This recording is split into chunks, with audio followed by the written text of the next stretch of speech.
Hi there, welcome to Penn Central 99's channel. On today's video log, we're going to continue on with building Sidewinder Junction. On this edition, we're going to install the interchange track in between the outer and the inner main so that we can set cars out. This is going to be relatively simple and go pretty quickly because all we're going to do is install two Ys, one at each end, and a 3-foot section of flex track in between them. So let's go ahead and get started. Our list of materials and tools for today are caulk, since we use that to bond or adhere the roadbed and the track. So in order to apply caulk, we need a caulk gun. Makes it a little bit easier.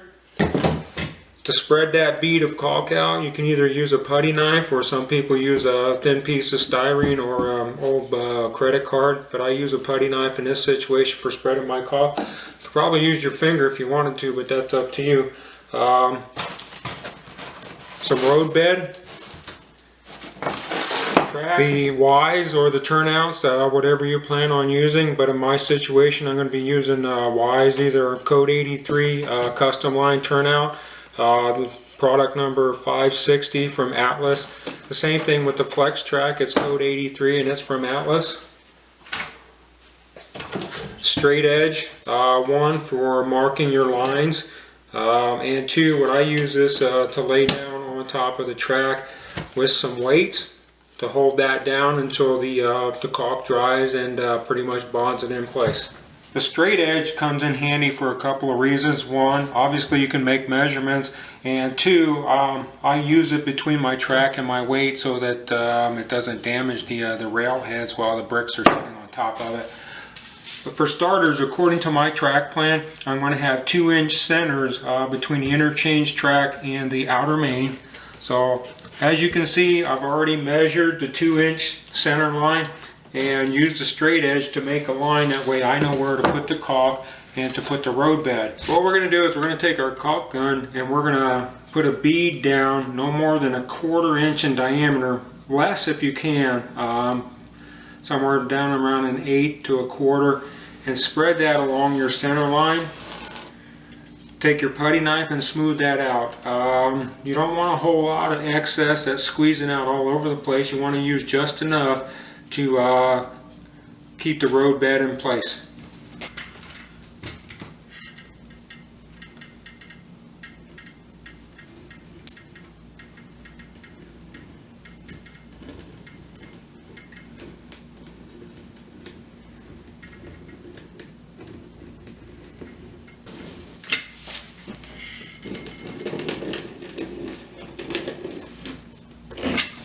Now, as you see the excess that you're getting, you can spread it out in other places, but I can still see my center line to put that cork roadbed down. Now that the caulk is spread out, what I'm using is N scale cork roadbed, and the reason for that is on my interchange track here, I don't want rolling stock accidentally moving out onto the main line. So the N scale roadbed is going to lower my track just enough so that the cars won't roll out. It'll be a slight incline from the interchange track to the main line. Like I say, I'm just going to lay this down on this center line, just like this, on that line that we drew earlier, and you can see how this just lays down in place. Now, just to make sure that we haven't messed anything up or caused any errors, and especially before the caulk dries, you can just go ahead and measure real quickly to make sure that we still have our 2-inch center line. Now you notice that I offset these two pieces of cork roadbed, and the reason for that is this center section is just longer than a piece of flex track in between Y to Y. So what I've done to accommodate for that is I'm offset the joints, that way it will lay a little bit flatter. Next, we need to prepare the track for installation, because we don't want to put the caulk down and then come back and make some changes or modifications, especially as you can see here with the flex track. And the why is we need to dress this up a little bit so that we can get the rail joiners on, because we're going to be soldering feeder wires on a little bit later. So what we need to do is prepare the track before we caulk it down. And basically what we're going to do is we're going to cut off these very unrealistic looking ties, even for a model railroad. These don't look appropriate on here, so we're just going to cut them off of each end. And the same thing here with our flex track is we need to prep this by cutting back 1 or 2 ties so that we can get the rail joiners on there and do some soldering.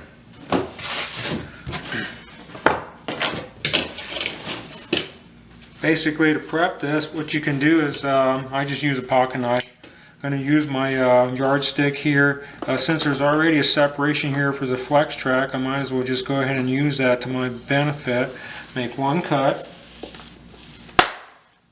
Notice when I push down, I'm using a wooden yardstick here, which allows you to press into it without damaging the railhead. If you use a hard surface to cut your ties, you may damage the railhead with dents and nicks and dips or whatever and ruin that. So be careful while you're doing that. So now we're just going to flip this around, cut off a tie, and we'll use these later to fill back in.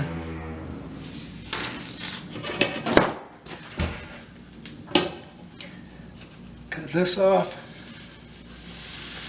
I have to make 2. 1, 2, slide right off. Put it around to this end.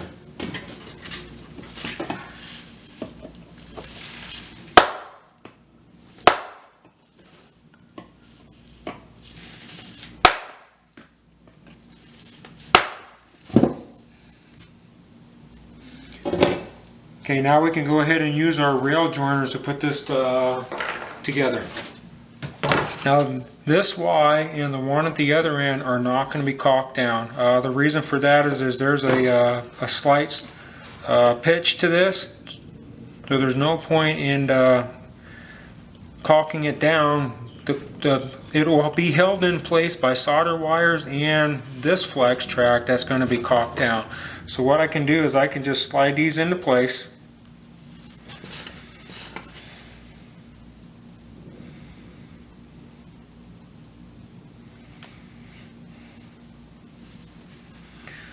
And put these onto this this turnout right here.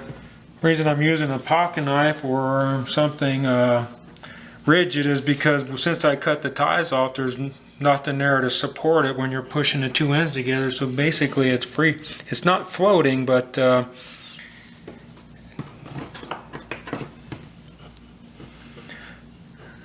and pretty flush, pretty nice. That hole for a track nail indicating the center of the tie is lining up right on that center line for that cork roadbed. Now we'll go ahead and put a bead of caulk down on top of the roadbed to help hold the track down. Once again, it's not going to take much.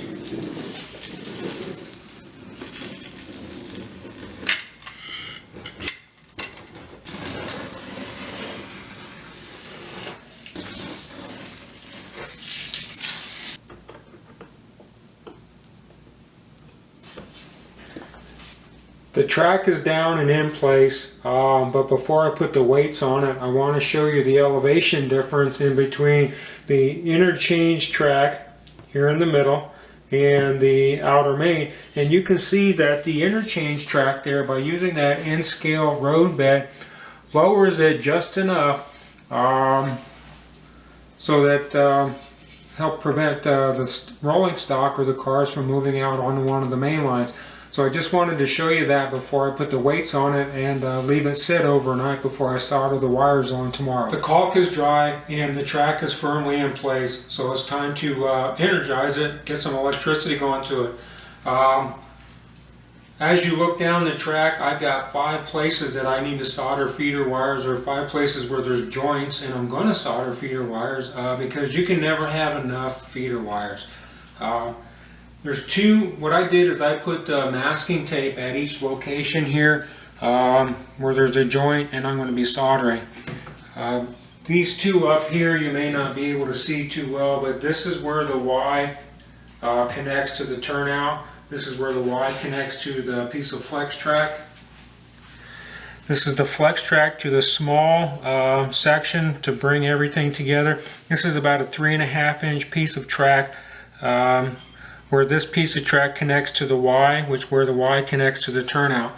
And like I said, you can never have enough feeder wires. I'm going to solder feeder wires so that every piece or section of track has power. I hate locomotive stuttering and stopping, and I think most everybody does, so it only takes a couple of seconds to do that. For those of you who are just joining in and have not seen any of my other videos regarding soldering, I'm just going to recap the list of tools and materials that we're going to need to solder. Obviously, I need something to make a hole in my foam because I don't have any plywood on my bench work. I just use a coat hanger with a pointy tip on it to poke through the 2-inch insulation to feed the wire. We're going to need some 24 gauge speaker wire. This is solid strand that I use for my feeders from my bus wire. So I need some 24 gauge speaker wire. I need some solder. This is 60/40 rosin core solder. As you can see, I buy it from Radio Shack, along with my flux and some Radio Shack flux. It helps soldering go a little bit easier, and it allows the solder to flow into the joint so that it makes a nice connection. We need some wire cutters. I need a wire brush because I like using that to scrape off the oxidation off of the tips of my soldering irons. It works better for me than a wet sponge, so I use a wire brush. And as stated, you're going to need some soldering irons. I use 2 different types for solder. I use a fat tip or a wide tip soldering iron when I got to heat up large areas relatively quickly, like where I solder the feeder wire onto the bus line. And I also have a pencil tip that I use for soldering the joints together on the track. So I'm putting a heat in a small area and lessens the chance of melting the plastic ties. So I use a pencil tip for that. Okay, just a recap on soldering. You can see here how I have the wire fed in behind the rail joiner, or in between the rail joiner and the rail. That helps make that a little bit solid connection right there, and I don't have to use 3 hands to try and hold it.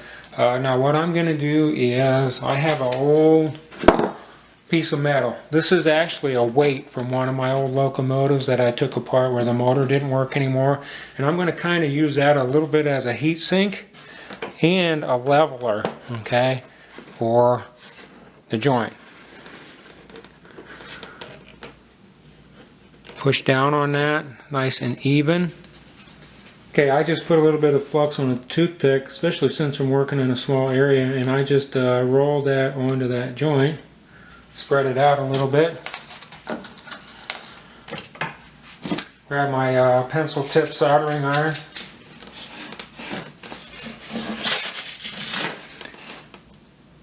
Heat this.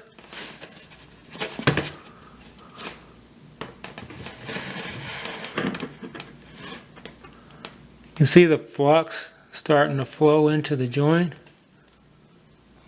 Once we get it all up to about the same temperature,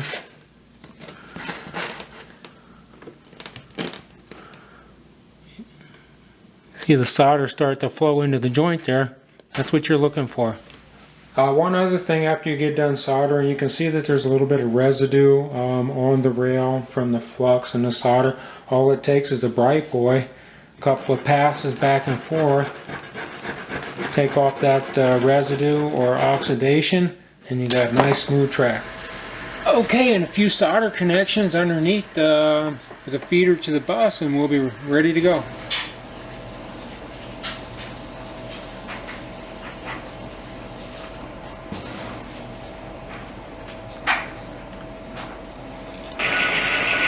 Well, that pretty much does it for this video log. I hope you learned something, and as always, thanks for watching.